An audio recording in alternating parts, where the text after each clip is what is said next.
Hello everyone, how are you? Myself doctor MS Khan. चलिए आज हम लोग बात करेंगे वर्क पावर एनर्जी चैप्टर के न्यूमेरिकल्स की, और आपसे बनवाएंगे आज न्यूमेरिकल्स। चैप्टर होगा work power energy.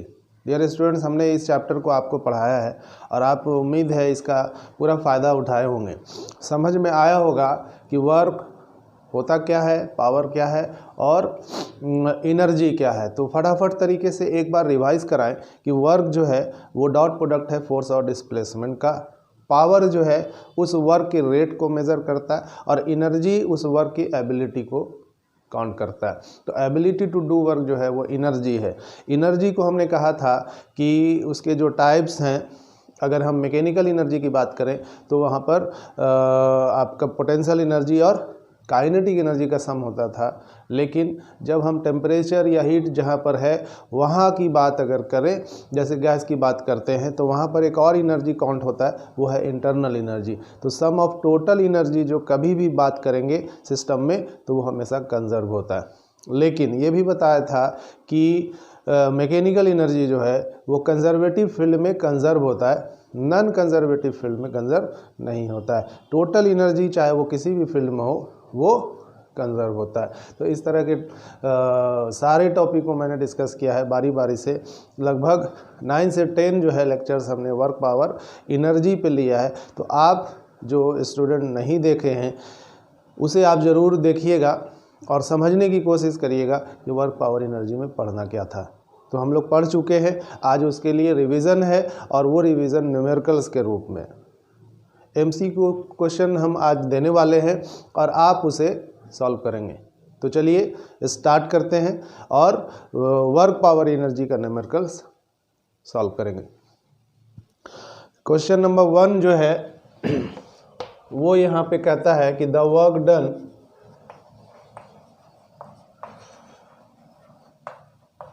By force को F कह देते हैं, and displacement, the work done by the force and displacement is represented by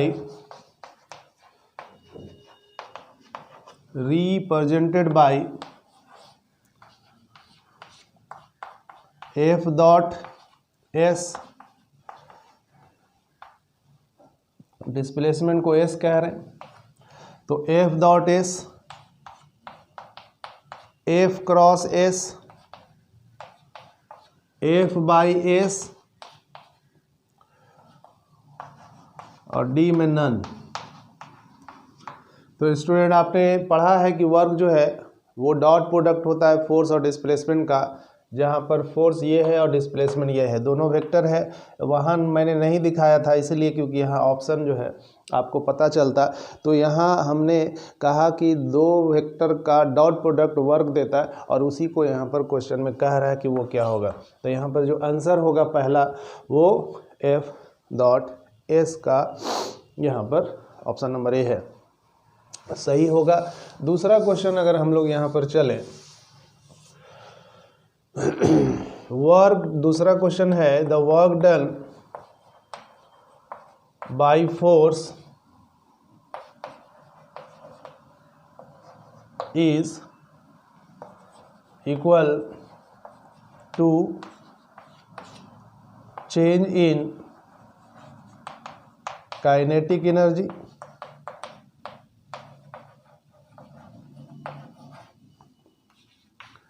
change in potential energy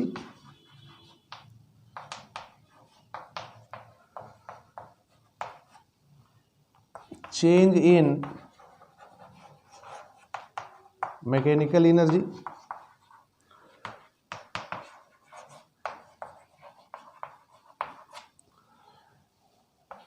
और D में है ऑल ऑफ दीज।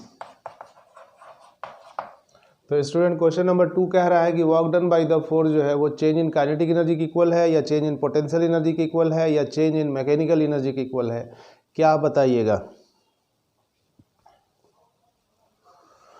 ऑप्शन आपके अनुसार क्या होना चाहिए? आपने पढ़ा है कि चेंज इन काइनेटिक एनर्जी के इक्वल है, तो मैं आपको रिवाइज कराता चलूँ कि आपने जो डी डब्ल्यू पढ़ा है उसको आप लिख रहे थे FDS,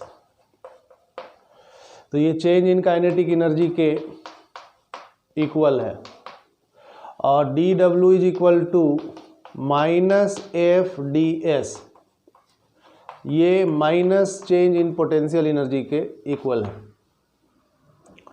और जो चेंज हो रहा है वहाँ पे तीसरा वाला जो ऑप्शन वो ये कह रहा है कि जो मैकेनिकल एनर्जी है यानी जो वर्क है वो इक्वल है चेंज इन मैकेनिकल एनर्जी के। तो मैकेनिकल एनर्जी जो कहला रहा है वो यहाँ पर change in kinetic energy plus change in potential energy. तीनों को अगर आप देखेंगे तो अगर ये चेंज कर रहा है, चेंज इन काइनेटिक एनर्जी बिल्कुल चेंज कर रहा है, पोटेंशियल एनर्जी भी चेंज करेगा, और ये जब चेंज करेगा तो यहाँ पर मैकेनिकल एनर्जी भी चेंज कर रहा है, तो इसलिए यहाँ पे जो work done by the force होगा वो ये तीनों ऑप्शन सही है। अब वर्क जो है वो पॉजिटिव होता है काइनेटिक एनर्जी के चेंज में, वर्क जो है वो नेगेटिव होता है यहाँ पे पोटेंशियल एनर्जी के चेंज में, तो ये रिप्रेजेंट करता है कंजर्वेटिव को, जो पॉजिटिव और नेगेटिव साइन यहाँ पर है। लेकिन जो वर्क होगा वो चेंज इन पोटेंशियल और काइनेटिक एनर्जी के बराबर है, और ये हमेशा कंजर्व भी होता है। अगर कंजर्वेटिव फोर्स में बात करेंगे या कंजर्वेटिव फील्ड की बात करेंगे तो सम ऑफ पोटेंशियल और काइनेटिक एनर्जी का जो चेंज होगा वो हमेशा कांस्टेंट होता है। इस सब पे बात हम कर चुके हैं, आप लेक्चर नंबर जो भी है 2, 3, 4, 5, 1 ये सबको आप ज़रूर एक बार रिवाइज करेंगे तो आपको इसका आंसर मिल जाएगा। अगले क्वेश्चन की ओर बढ़ते हैं। द वर्क डन, सिर्फ वर्क के लिए अभी सवाल दे रहे हैं। Work done by force is equal to, option है FS साइन थीटा, बी में है FS कॉस थीटा, डी में है FS टैन थीटा, और डी में है नन। तो जो वर्क होगा वो साइन में नहीं होगा, टैन में नहीं होगा, और वो होगा यहाँ पर कॉस में। तो work is a dot product of force and displacement, और डॉट प्रोडक्ट जो है वो कॉस के रूप में होता है। तो यहाँ पर जो work done by the force होगा वो FS कॉस थीटा के रूप में होगा। फिर चलते हैं अगले क्वेश्चंस की ओर, और यहाँ पर बात करते हैं कि एक इंक्लाइंड प्लेन है और इस पे ब्लॉक जो है वो रखा हुआ है जिसका मास m है। स्टार्ट कर रहा है u के स्पीड से, लेकिन ये नीचे की ओर आता है हाइट h। तो जब ये यहाँ पहुँचता है तो वेलोसिटी जो है इस ब्लॉक का उस बॉटम पे आपको यहाँ पर बताना है। तो क्वेश्चन है the velocity of block at bottom of inclined plane.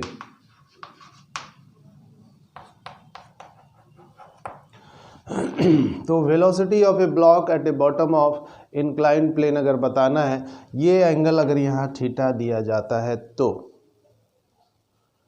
कैसे सॉल्व करेंगे इसको? तो सिंपल है ये कि जब u 0 है और यहाँ आ रहा है तो उसी को यूज़ करेंगे, और वो अंडर ग्रेविटी में जाएगा ये, और वो होगा v² is equal to u² plus 2gh। v² is equal to 2gh, क्योंकि u 0 है तो v is equal to √2gh। ये तो एक सिंपल फार्मूला है जो आपने पढ़ा है अंडर ग्रेविटी में, लेकिन ये चैप्टर वर्क पावर एनर्जी से रिलेटेड है, तो हम लोग चाहेंगे कि उस फार्मूला को यूज़ करें जो वर्क पावर एनर्जी में आया है। तो हम लोग यहाँ देखेंगे स्टूडेंट कि जब ब्लॉक m जो है वो टॉप पे रखा हुआ है तो इसकी पोटेंशियल एनर्जी जो है वो यहाँ पर mgh है, और जब ये नीचे की ओर आ रहा है तो इसका जो पोटेंशियल एनर्जी है वो हाइट के डिक्रीज़ करने से डिक्रीज़ कर रहा है। तो हाइट जब डिक्रीज करेगा तो पोटेंशियल एनर्जी डिक्रीज करेगा, लेकिन जितना पोटेंशियल एनर्जी डिक्रीज कर रहा है इसकी स्पीड उतना ही बढ़ता हुआ जा रहा है और बॉटम पर आते वक्त वो मैक्सिमम वेलोसिटी के साथ आएगा, उसकी स्पीड वहाँ पर मैक्सिमम है। तो फाइनल वेलोसिटी अगर भी है तो ये मैक्सिमम है, तो जितना पोटेंशियल एनर्जी चेंज करेगा उतना इसकी काइनेटिक एनर्जी भी चेंज करेगा। पोटेंशियल एनर्जी डिक्रीज कर रहा है तो काइनेटिक एनर्जी उतना इंक्रीज करेगा। तो इस क्वेश्चन को आप इस तरह से भी बना सकते हैं। तो पोटेंशियल एनर्जी को हम यहाँ पर mgh के रूप में लिखेंगे। डिक्रीज इन पोटेंशियल एनर्जी वो mgh है, तो वो उतना इंक्रीज करेगा कौन, काइनेटिक एनर्जी, और उसका फॉर्मूला सीधा सीधे लिख देते हैं, हाफ mv²। m से m क्या हो गया, cancel, v² is equal to 2gh, तो v is equal to √2gh। अब यही ऑप्शन जो है दिया रहता है, आंसर हमने पहले ही बना दिया। ऑप्शन जो दिया हुआ है वो 2gh है, बी में है √2gh, सी में है भी ही निकालना है, और ये जो है आपका दिया हुआ है h/2g, और डी में है √h/2g। तो ऑप्शन जो दिखेगा वो यहाँ पे जो कैलकुलेट किए हैं उसके अनुसार ये बी ऑप्शन आता है। क्लियर है? आगे हम लोग बढ़े अगले क्वेश्चंस की ओर। और वर्क पावर एनर्जी का क्वेश्चन हर चैप्टर में मिलता है, क्योंकि एनर्जी हर बॉडी में है और हर तरह के जो भी बॉडी यूज़ होता है वहाँ पर उसमें एनर्जी है, चाहे वो इंडक्टर हो, चाहे कैपेसिटर हो, चाहे रेजिस्टर हो, हर जगह पे एनर्जी है और वो एब्जॉर्ब कर रहा है या रिलीज कर रहा है। तो उन सब की एनर्जी फाइंड आउट करना है, सब जगह पे फॉर्मूला अलग अलग है। अभी हम लोग मैकेनिकल वर्क पावर एनर्जी की बात करते हैं, तो उसमें जो क्वेश्चंस है जो दिख रहा है उसको हम लोग यहाँ पर बनाने की कोशिश कर रहे हैं। तो अब जो सवाल नंबर है वो आपका 3 के बाद शायद 4 है। तो the kinetic energy of a body is related to momentum, to its momentum. इसको P से शो कर देते हैं, वो है ऑप्शन P²/m। बी में है P²/2m, सी में है P/m, और डी में है P/2m²। ऐसा कुछ ऑप्शन है, लेकिन आपने शायद पढ़ा होगा कि काइनेटिक एनर्जी का रिलेशन मोमेंटम के साथ जो है वो ये है, और वो है P²/2m। कैसे, इसको देखते हैं। काइनेटिक एनर्जी का फॉर्मूला स्टूडेंट पता है कि हाफ mv² होता है, तो हाफ लिखा, m हमको मोमेंटम बनाना है इसी को, तो m भी तो मोमेंटम है लेकिन एक में स्क्वायर नहीं है। अब इसको अगर स्क्वायर कर देते हैं तो उतना से m को डिवाइड भी करना होगा। तो देख रहे हैं क्या कि m² v² तो हो गया P², और बाई क्या हुआ 2m। तो दिख रहा है काइनेटिक एनर्जी का रिलेशन P²/2m। तो ऑप्शन नंबर बी जो है वो यहाँ पर सही आता है। अगले क्वेश्चन की ओर बढ़े तो यहाँ पर एक क्वेश्चन है कि if, question number 5, if the momentum of A car is increase by 20%, find the percentage increase in its kinetic energy. अगर 20% मोमेंटम इंक्रीज कर रहा है तो परसेंटेज में उसकी काइनेटिक एनर्जी कितना इंक्रीज करेगा, क्योंकि काइनेटिक एनर्जी का फॉर्मूला मोमेंटम के साथ अभी आप पढ़ रहे थे वो था P²/2। तो परसेंटेज के लिए एक रिलेशन हम यहाँ पर आपको लिख देते हैं, और वो है परसेंटेज जो चेंज इन काइनेटिक एनर्जी है वो यहाँ पर है P2/P1 का होल स्क्वायर -1 और इंटू 100। तो ये क्वेश्चन है और इस क्वेश्चन का आंसर हमेशा इसी से मिलेगा अगर मोमेंटम चेंज कर रहा है और काइनेटिक एनर्जी निकालना है तो। अब percentage change in kinetic energy जो निकालना है वो देखना है कि कितना हो रहा है। अब यह P1 जो है वो मोमेंटम है पहले वाला, जब परसेंटेज होगा तो उसको 100 सपोज करेंगे कि 100 है, और P2 को कह रहा है क्वेश्चन के अनुसार कि 20% बढ़ गया। तो अब जो P2 हो गया वो पहले वाले 100 था, तो 100 का 20% हो गया, तो टोटल अब जो हो गया वो हो गया 120। x को भी मान करके आप बना सकते हैं जैसे परसेंटेज में बनाते थे, लेकिन यहाँ जो यूज़ करेंगे वो फटाफट आपको जल्दी आंसर मिल जाता है। तो उसी लिहाज से हम यहाँ पर P1 को 100 मान लिया और P2 जो 20% बढ़ के हो गया 120। अब इस वैल्यू को इस वाले फार्मूला में बैठा दीजिए, देखिए कि क्या आता है। तो P2 के जगह पे हो गया 120, P1 है 100, इसका स्क्वायर -1 इंटू 100। सॉल्व करिए स्टूडेंट।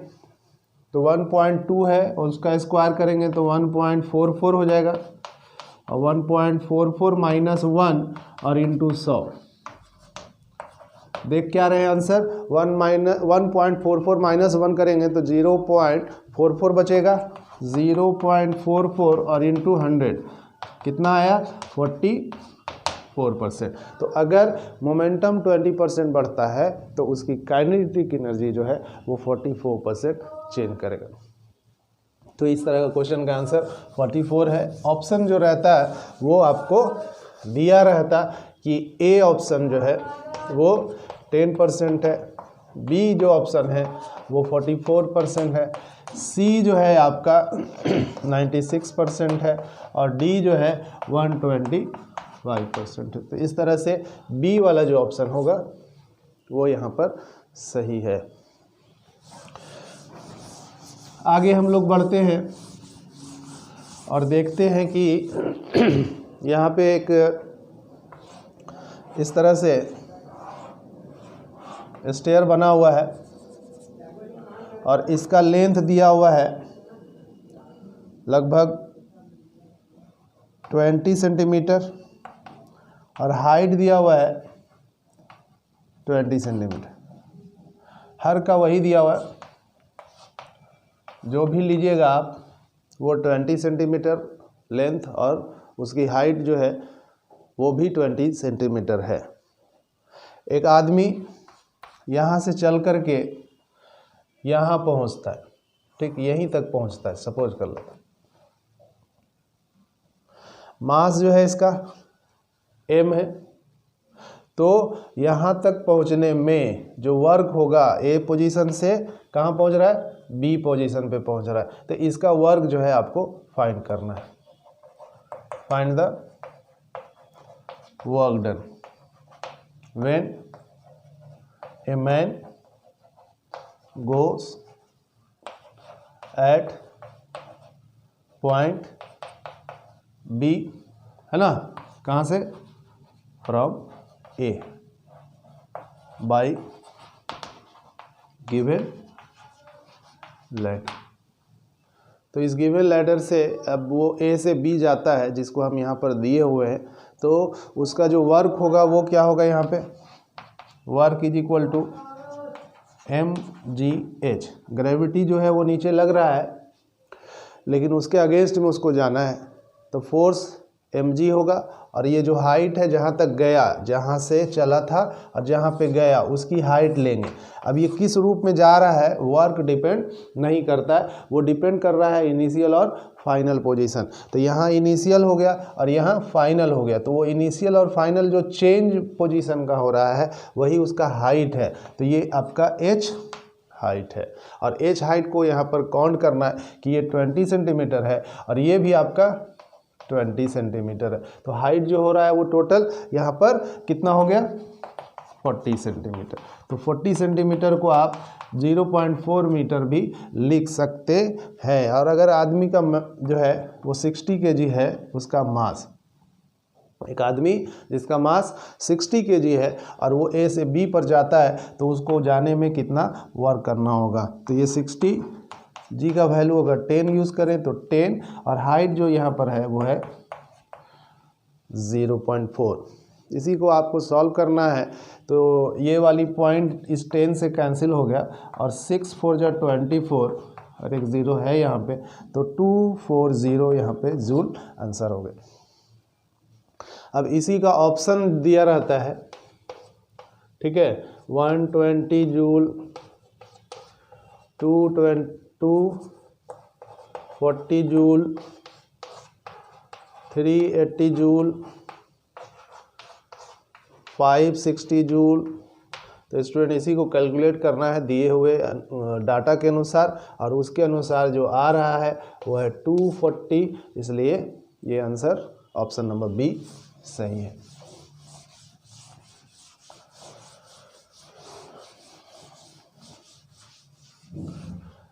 उम्मीद है आप सारे क्वेश्चंस को समझ रहे हैं, और जो भी थोड़ी बहुत कहीं पर जो टॉपिक अगर नहीं डिस्कस किया वो यहाँ न्यूमेरिकल्स में डिस्कस हो जा रहा है। और अब जो है हम लोग यहाँ पर बढ़ते हैं अगले क्वेश्चंस की ओर कि if a car is moving with 10 meter per second uniformly on a smooth straight road या straight path,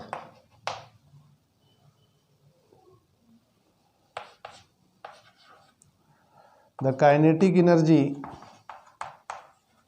of a car जिसका मास जो है 10 to the power 3 kg है इज, क्या होगा ऑप्शन। अब पहले इसको सॉल्व करते हैं। तो जब एक कार मूव कर रहा है 10 मीटर पर सेकेंड से यूनिफॉर्मली, तो उसकी काइनेटिक एनर्जी जो है वो यहाँ पर सेम है, कांस्टेंट रहेगा, और उस कांस्टेंट के साथ ये हमेशा चलता है, यानी काइनेटिक एनर्जी उस बॉल का हमेशा यूनिफॉर्म होगा, क्योंकि वेलोसिटी यूनिफॉर्म है। तो वेलोसिटी यूनिफॉर्म है तो उसकी काइनेटिक एनर्जी चेंज नहीं करेगा, वो एक कांस्टेंट वैल्यू के साथ मूव करेगा, और वो वैल्यू जो होगा थ्रू आउट वो यहाँ पर हाफ mv² से फाइंड होगा। मास को 10 to the power 3 कह रहे, और स्पीड जो इसका है वो है 10 मीटर पर सेकेंड, यानी 10 का स्क्वायर। बस इसी को सॉल्व करना है स्टूडेंट। तो 0.5 हाफ को लिख सकते हैं, और जितना भी 0 है 3 और 2 5, तो ये 0.5 into 10 to the power 5 joule इसी काइनेटिक एनर्जी के साथ मूव करेगा। तो ऑप्शन जो है यहाँ पे ऐसे ही दिया रहेगा कि 10 to the power 6 joule, B में आ रहा है 10 to the power 5 joule, C में दिया रहेगा 10 to the power 3 जूल, और डी में दिया रहेगा 10 to the power 2 जूल। अब आप कह रहे हैं कि 0.5 नहीं है, तो कोई बात नहीं है, यहाँ एक एवरेज वैल्यू लिया है और वही एवरेज वैल्यू को यहाँ पर टिक करना है। तो पावर देख रहे हैं कि 10 to the power 5 है और वो यहाँ पर है, इसलिए ये आंसर यहाँ पर होगा। ठीक है, आगे बढ़ते हैं। और इसी क्वेश्चंस में अगर वर्क पूछता तो जब भी कोई बॉडी यूनिफॉर्म मोशन में होता है तो जो वर्क होगा वो ज़ीरो होगा। वर्क क्या होगा? ज़ीरो होगा। जब वर्क ज़ीरो होगा तभी kinetic energy through out constant रहता है। तो यहाँ पर जो काइनेटिक एनर्जी आया वो कॉन्स्टेंट आया है क्योंकि उसकी जो वेलोसिटी है वो यूनिफॉर्म है, और जब ये यूनिफॉर्म स्ट्रेट पाथ पे चल रहा है तो फिर कोई भी क्या होगा? वर्क नहीं होगा। लेकिन काइनेटिक एनर्जी निकालने के लिए कहा है तो वर्क के बिना ही हम लोग उस बॉडी में काइनेटिक एनर्जी फाइंड आउट कर सकते हैं जब वो यूनिफॉर्म वेलोसिटी के साथ अपने यूनिफॉर्म मोशन के साथ चलता है। अगले क्वेश्चंस में चलते हैं। बात करते हैं कि एक ब्लॉक है और ये 100 न्यूटन का फोर्स लगाता है और इधर जो फ्रिक्शन है वो यहाँ पर 60 न्यूटन का फोर्स लगा रहा है। तो डिस्प्लेसमेंट जो है वो 10 मीटर है। Find the work done, find the work done bye resultant force. तो रिजल्टेंट फोर्स से जो वर्क होगा वो क्या होगा? तो दो तरह का फोर्स यहाँ पे लग रहा है इस ब्लॉक के ऊपर, और इधर भी लग रहा है फोर्स ऑफ ग्रेविटी और टेबल से ऊपर भी लग रहा है, लेकिन इससे और इससे जो है वो वर्क ज़ीरो है। अगर हम यहाँ पे फोर्स क्यों ज़ीरो है, क्योंकि 90 डिग्री है डिस्प्लेसमेंट के, और जब भी ब्लॉक मूव कर रहा है फोर्स के परपेंडिकुलरली तो वहाँ पर वो वर्क ज़ीरो होगा। लेकिन यहाँ जो ब्लॉक है इस फोर्स के इस डायरेक्शन में जा रहा है या इस फोर्स के इस डायरेक्शन में जा रहा है, तो यहाँ वर्क ज़ीरो नहीं है, इसके लिए पॉजिटिव वर्क है। और ये जो फ्रिक्शन है यहाँ पर 60 न्यूटन वो नेगेटिव वर्क देगा।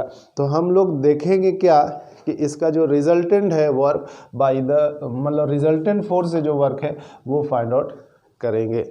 अगर अप्लाइड फोर्स से वर्क निकालते हैं, देखिएगा यहाँ पे दोनों को अलग अलग तरीके से ले लेते हैं। Work done by applied force, जब आप फोर्स लगाते हैं तो वो अप्लाइड फोर्स है, और उससे अगर निकालते हैं तो ये 100 न्यूटन है अप्लाइड फोर्स, और उसी के डायरेक्शन में ये चल रहा है। तो work is equal to force into displacement. Force आपका 100 है और डिस्प्लेसमेंट 10 है, तो यहाँ पे कितना हो गया 1000 जूल, इसी को 10 टू द पावर 3 जूल कह सकते हैं। लेकिन अब दूसरा वाला कंडीशन है कि work done by the friction. तो फ्रिक्शन जो है इस अप्लाइड फोर्स के क्या है, अपोजिट है। फ्रिक्शनल फोर्स जो है वो अप्लाइड फोर्स का क्या है, अपोजिट है। तो यहाँ जो वर्क होगा, या ऐसे भी देखिए कि डिस्प्लेसमेंट ब्लॉक का इधर हो रहा है और फोर्स इधर लग रहा है, तो दोनों एक दूसरे के अपोजिट होगा, तो यहाँ पे वर्क नेगेटिव है। तो एफ एस, यहाँ फ्रिक्शनल फोर्स है, इसको 60 लीजिएगा, और एस जो है वो आपका -10 है, तो -600 आए।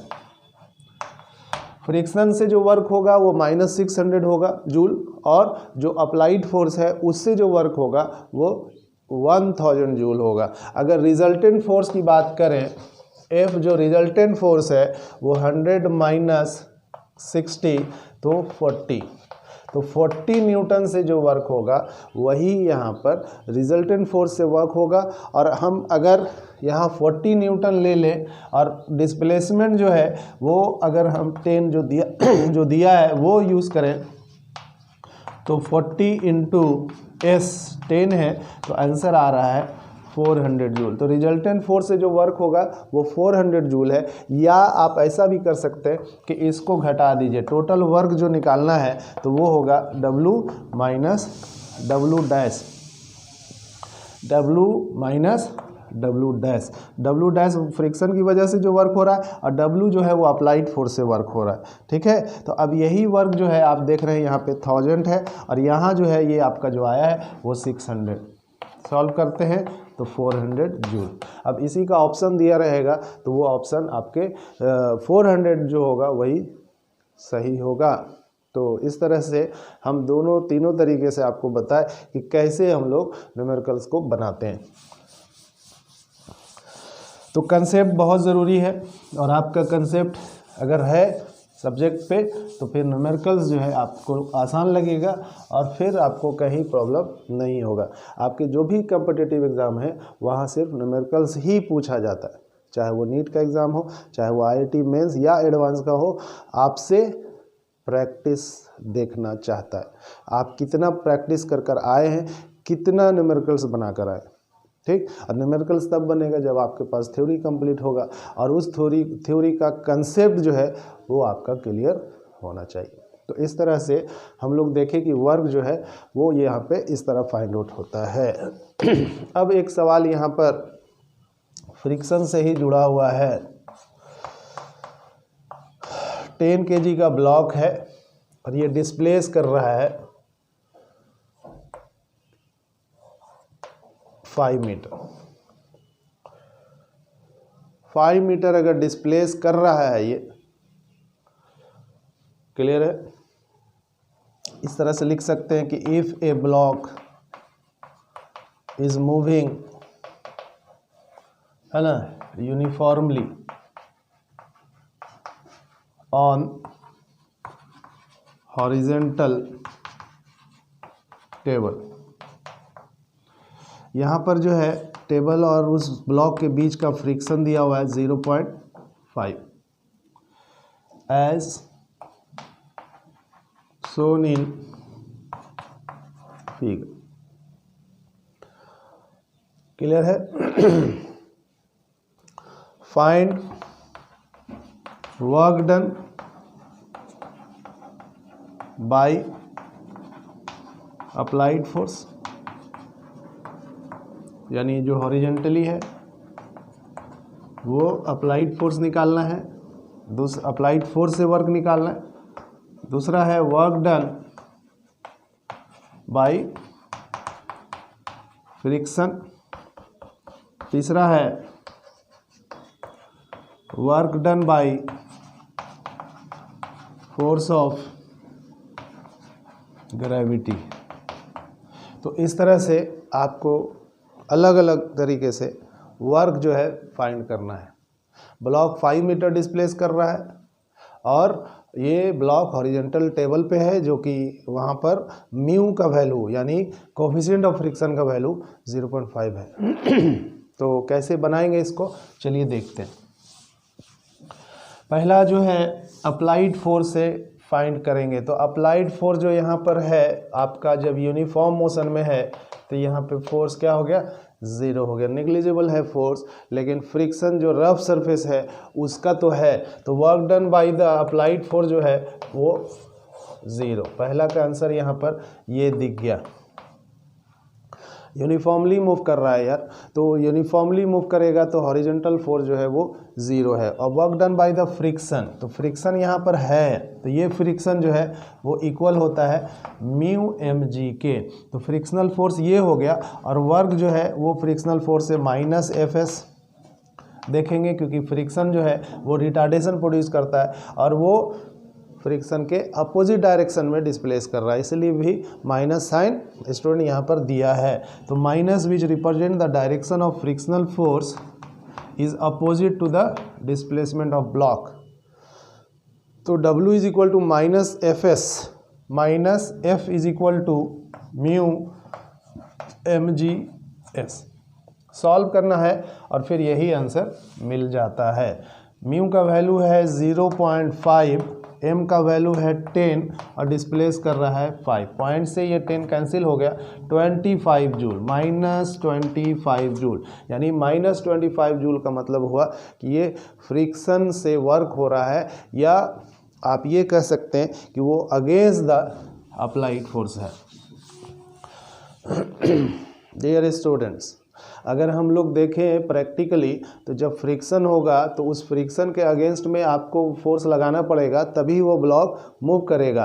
तो अगर हम फोर्स काउंट करेंगे, जैसे कि यहाँ पे फोर्स देख रहे थे कि जब ये यूनिफॉर्म वेलोसिटी के साथ चलेगा तो वहाँ पर फोर्स 0 होगा। तो ये जो फोर्स है अप्लाइड फोर्स, वो आपका कह सकते हैं कि ये -25 जूल, सॉरी माइनस, ये जो हम लोगों ने सीधा सीधी वर्क निकाला है -25 जूल, ये फ्रिक्शनल फोर्स लगने के बाद है। तो फ्रिक्शन के अपोजिट डायरेक्शन में जो है अप्लाइड फोर्स होगा और उतना ही मैग्नीट्यूड के साथ वो भी वर्क करेगा। तो यहाँ जो work done by the applied force लिखा है, जब बॉडी यूनिफॉर्मली मूव कर रहा है, यानी उसके ऊपर लगने वाला फोर्स 0 है तो वर्क 0 है, लेकिन अगेंस्ट द फ्रिक्शन, यानी फ्रिक्शन जब अप्लाई हो रहा है जितना, उतना तो फोर्स आपको अगेंस्ट लगाना ही होगा। तो अगर हम यहाँ कहें कि जो फ्रिक्शन का जो फोर्स है म्यू mg, जो कि माइनस म्यू mg है, तो इस पे जो फोर्स लग रहा है वो है 10 × 10, ये तो कैंसिल हो गया, 50 न्यूटन का लग रहा है। तो 50 न्यूटन इधर जो लग रहा है उतना को बैलेंस करने के लिए इधर से भी तो 50 न्यूटन लगेगा। तो जो यूनिफॉर्मली मोशन में हम लोगों ने लिखा है, एक्चुअल में उस पर फोर्स देखेंगे तो वो 50 न्यूटन लग रहा है और वो 5 मीटर डिस्प्लेस करता है। लेकिन क्वेश्चन जब कह रहा है कि यूनिफॉर्म है, तो फिर ये जो फोर्स हमने 50 दिखा रहे हैं वो 0 लेना पड़ेगा। क्लियर है? और work done by the force of gravity देखिएगा तीसरा वाला, तो वो आपका वो जो है आपका फोर्स ऑफ ग्रेविटी से जो वर्क निकालेंगे, तो सीधा सीधी वर्क लिखें तो वो होगा Fg और एस जो है वो तो चल ही रहा है, कॉस कितना हो गया 90। यानी यहाँ देख रहे हैं क्या कि फोर्स और डिस्प्लेसमेंट एक दूसरे के परपेंडिकुलर है और इस वजह से वहाँ पे जो वर्क होगा फोर्स ऑफ ग्रेविटी से वो यहाँ 0 होगा। कभी भी जब भी परपेंडिकुलर फोर्स अगर उसके डिस्प्लेसमेंट के होगा तो वर्क क्या होगा 0 होगा। अगले क्वेश्चंस की ओर अगर हम लोग बढ़ें तो इस फिगर को देखेंगे।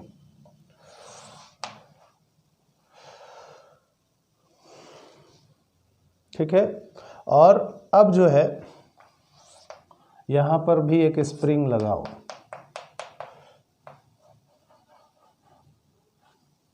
ये ब्लॉक इधर से आता है और नीचे यहाँ पर आ जाता है। इसका स्प्रिंग कांस्टेंट K है। हाइट जहाँ पर से ये ब्लॉक मतलब नीचे आ रहा है, स्टार्ट किया जहाँ पे, वो हाइट h है और इसका इनिशियल जो वेलोसिटी है वो 0 है।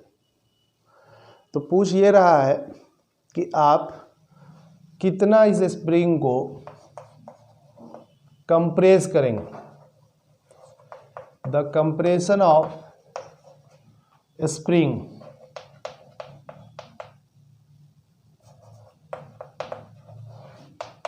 इज। स्टूडेंट यहाँ पर ये भी आपका कंजर्वेशन ऑफ एनर्जी से रिलेटेड सवाल होगा। जितना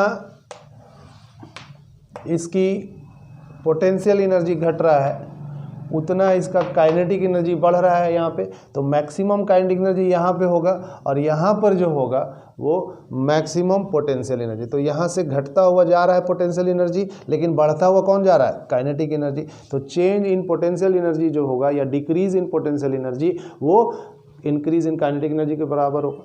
और अब देख रहे हैं क्या कि जब ये ब्लॉक यहाँ पहुँचता है मैक्सिमम वेलोसिटी के साथ तो फिर ये इसके साथ टकराता है, तो इसको क्या करेगा कंप्रेस करेगा। सपोज कर लो कि इसका जो कंप्रेशन है वो x है, तो यहाँ पर का जो काइनेटिक एनर्जी है जो कि हाफ mv² के रूप में है, तो ये हाफ mv² के रूप में जो दिख रहा है वो यहाँ पर जो इंक्रीज किया था इसका मैक्सिमम काइनेटिक एनर्जी यहाँ पर, अब यही वाला इस पोटेंशियल एनर्जी को इंक्रीज करावेगा। स्प्रिंग में जो पोटेंशियल एनर्जी है वो इलास्टिक पोटेंशियल एनर्जी कहलाता है। तो यहाँ पर जब ये आया तो इससे टकराया तो अब इसको कंप्रेस किया। पहले ये नॉर्मल स्थिति में था लेकिन अब कुछ न कुछ इस स्प्रिंग को क्या करेगा कंप्रेस करेगा। तो अगर x जो है वो उसके नॉर्मल पोजीशन से x जो है कंप्रेस्ड हो जाता है, दब जाता है स्प्रिंग, अगर ये ब्लॉक उस पर हिट करता है तो उसकी पोटेंशियल एनर्जी बढ़ जाएगी और जितना पोटेंशियल एनर्जी स्प्रिंग का बढ़ेगा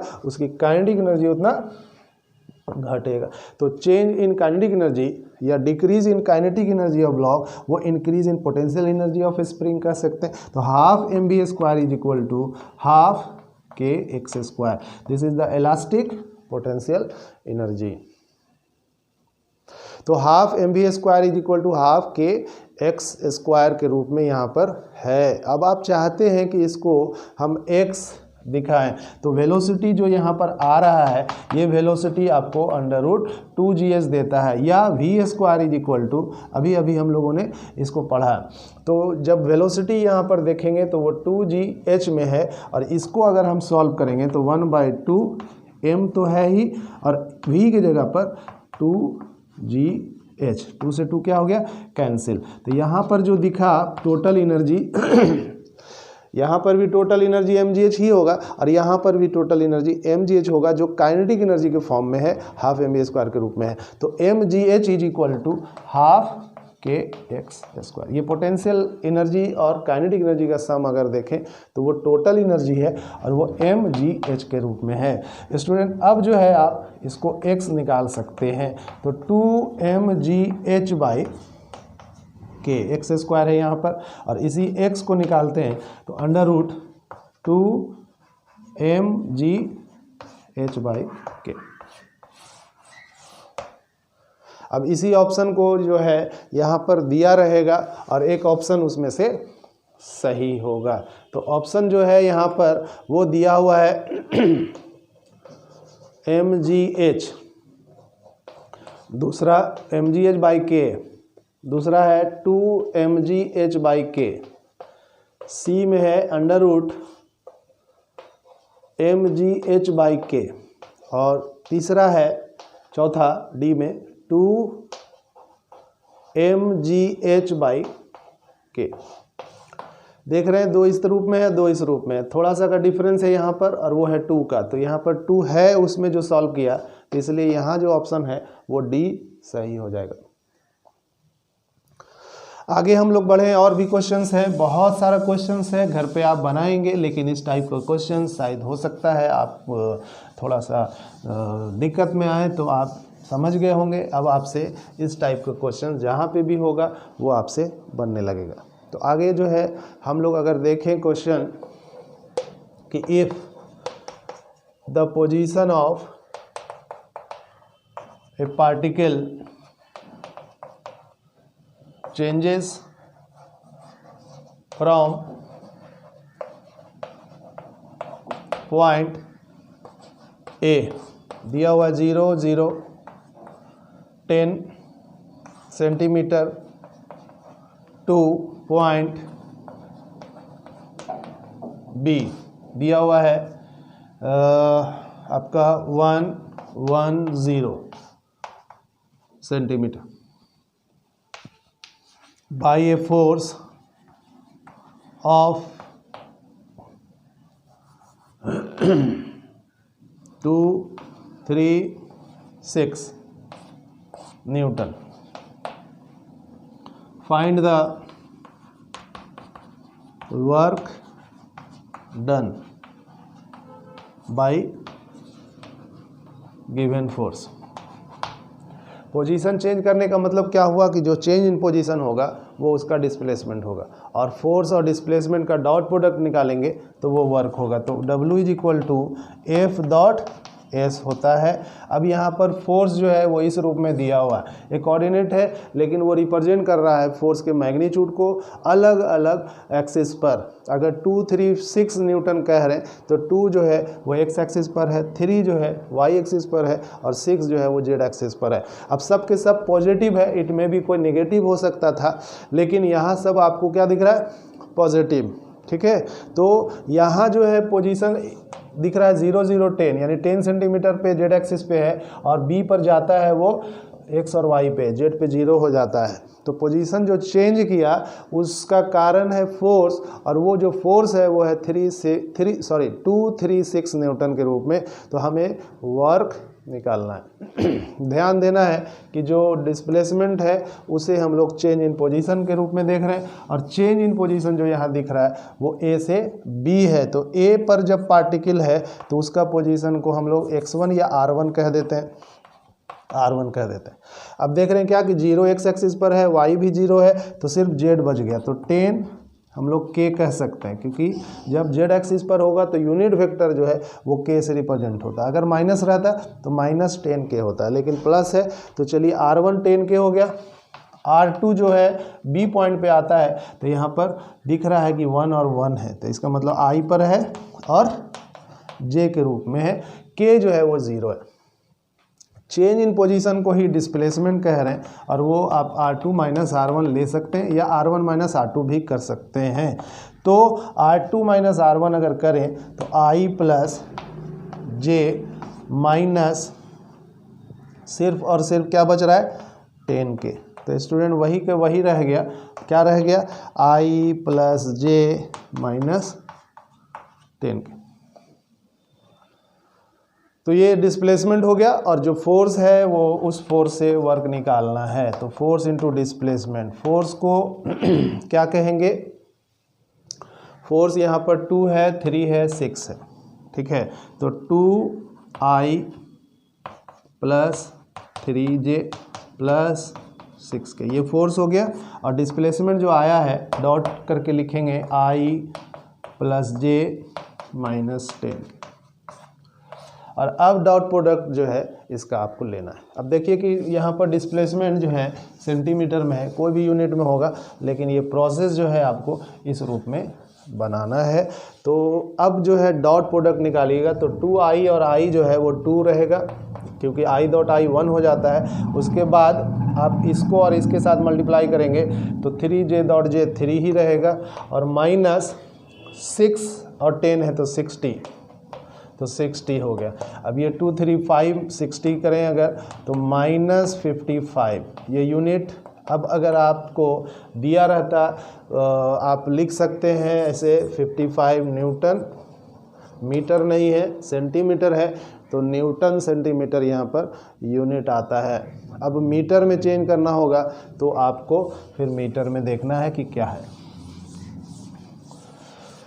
उम्मीद है आप इस तरह के क्वेश्चंस को समझ गए होंगे, और डॉट प्रोडक्ट से वर्क हमेशा फाइंड आउट होता है। एक क्वेश्चन और देते हैं और देखते हैं कि इसको आप कैसे बनाते हैं। लिखिएगा, इफ द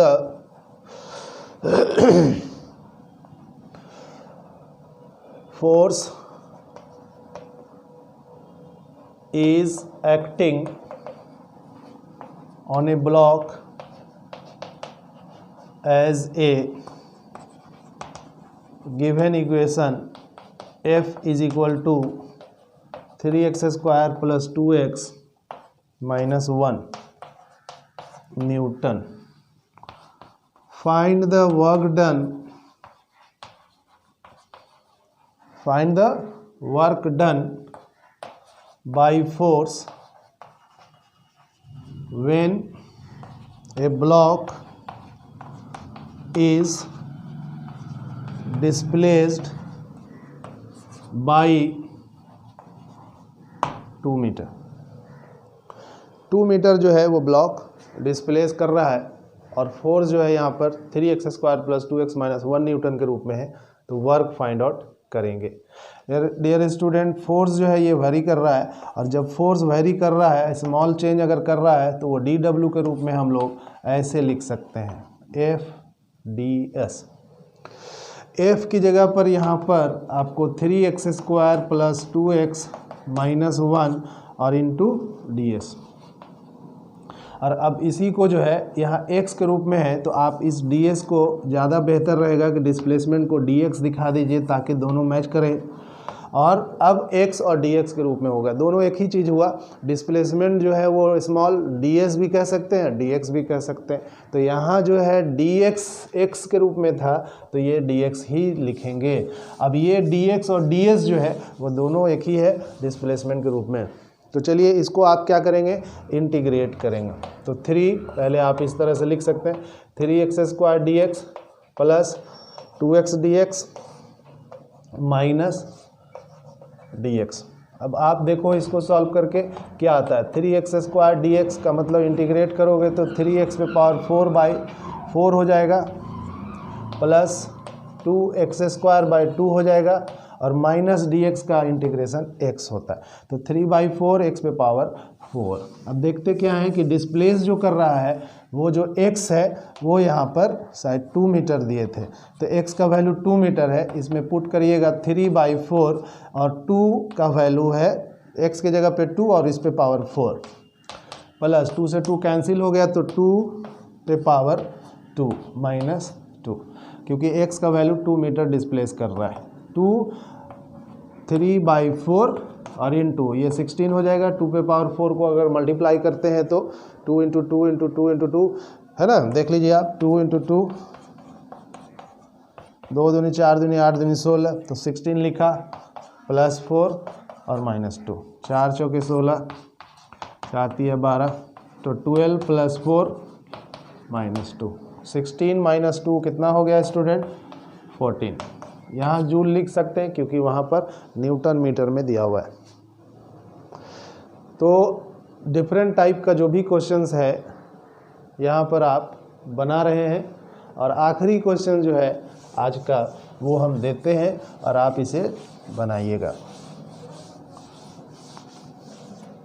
एक स्लोप है फ्रॉम गिवन fx जो है ग्राफ है, फाइंड करना है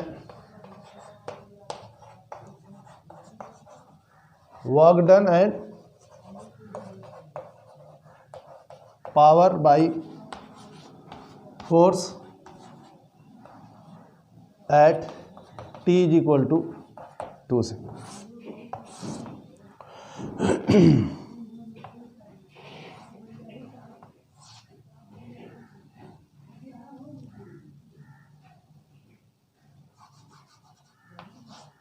ऐसा कुछ दे देता हूँ मैं, यहाँ 10, यहाँ 5, ये फोर्स है न्यूटन में,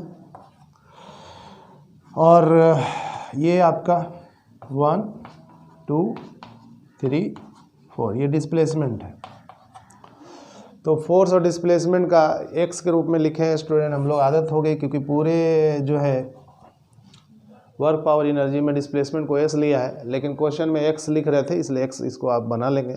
और आपसे कह रहा है कि वर्क निकालिए, तो हमने आपको पढ़ाया होगा कि वर्क जो होगा इस एफ एक्स ग्राफ का क्या करेंगे, एरिया निकालेंगे। तो एरिया जो है of F x graph, area of F x graph अगर यहाँ पर ले तो वही जो है वो वर्क देगा, वर्क डन बाय फोर्स। तो चलिए एरिया निकालते हैं। कहाँ से स्टार्ट करें, तो आप जो है इसको ट्रेपेजियम ले सकते हैं या अलग अलग बांट के बना सकते हैं।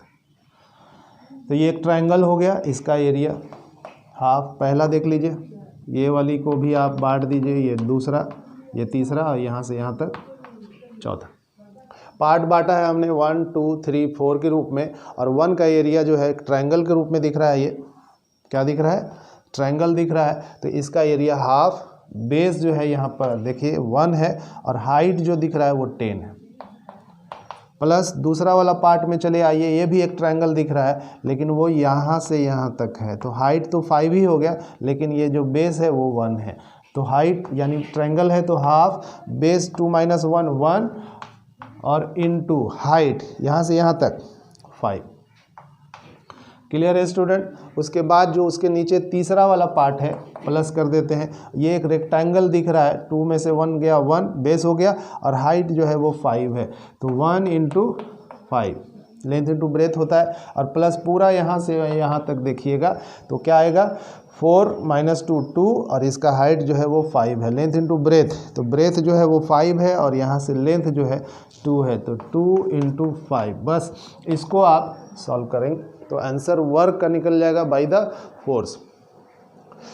यहाँ दिख रहा है 5, यहाँ 5/2, तो 5 + 5/2 + 5 और +10, इसी को आपको सॉल्व करना है और देखना है कि क्या आंसर आता है। तो 5 2 = 10, 10 + 5 कितना हो गया स्टूडेंट 15, और 15 + 10 15 + 10 25, और 25 + 10 35, और 35 बाई क्या हो गया 35 बाई, सॉरी ये भी तो मल्टीप्लाई हो रहा है, फिर से एक बार देख लेते हैं, थोड़ा सा कहीं पर गलती ना हो, सॉल्व कर लीजिए। एलसीएम तो आपने 2 ही लिया है, तो 2 जो है यहाँ पर ये 5 हो गया, +5 हो गया, उसके बाद कितना हो गया स्टूडेंट +5 हो गया, 2 लिया है तो 1 तो 10 हो गया, क्या कर रहे हो यार, 10 + 5 + 10 + 20, यार ऐसे सॉल्व हो जाएगा 20 10 30 5 35 और 10 45/2, यानी कि अगर इसको देखेंगे तो 22.5 जूल हो गया आंसर, 22.5 जूल ये वर्क हो गया। आप इसको कैलकुलेट करके फिर से एक बार देख लीजिएगा, और प्रोसेस यहाँ पर ये है। और अब जो है इसका पावर भी कह रहा था निकालना, तो पावर जो है वो होता है रेट ऑफ डूइंग वर्क यानी W/T, और W जो है यहाँ पर 22.5 आया था, और टाइम कह रहा है एट T = 2, तो ये फिर उसका आधा हो गया। अब ये कितना हो गया, तो 11 दूनी 22, तो 11.25 हो गया। तो ये पावर है जो कि वाट के रूप में। और भी क्वेश्चंस हैं, आप इसे ट्राई करेंगे, क्योंकि ये फिर बड़ा सा वीडियो बन गया और 1 घंटे का लगभग ये होने को है। तो आज इतना ही रखते हैं। आप इस वीडियो को इस न्यूमेरिकल्स वाले जो लेक्चर्स हैं फिज़िक्स का, जिसमें हमने वर्क पावर एनर्जी को सॉल्व कराने की कोशिश किया है, तो आप एक बार इस क्वेश्चंस को फिर से देखिएगा, प्रैक्टिस करेंगे और आपके पास जो भी बुक्स हैं उसके न्यूमेरिकल्स को कंटिन्यू बनाते रहें। और आपको लगता है कि कोई क्वेश्चंस में डाउट है तो आप यूट्यूब पे उसके कमेंट बॉक्स पे डाल सकते हैं, ठीक है। एक व्हाट्सएप नंबर भी हमने दिया है, उस व्हाट्सएप पे क्वेश्चन भेज सकते हैं ताकि हम आपकी हेल्प कर सकें। तब तक स्टे रहिए घर पे और सेफ रहिए। ओमिक्रॉन जो है फिर से जंप मारने लगा है, तो अपने ख्याल रखेंगे, अपने और अपने लोगों का ख्याल रखेंगे और पढ़ाई को कंटिन्यू जारी रखेंगे। Thank you, all the best.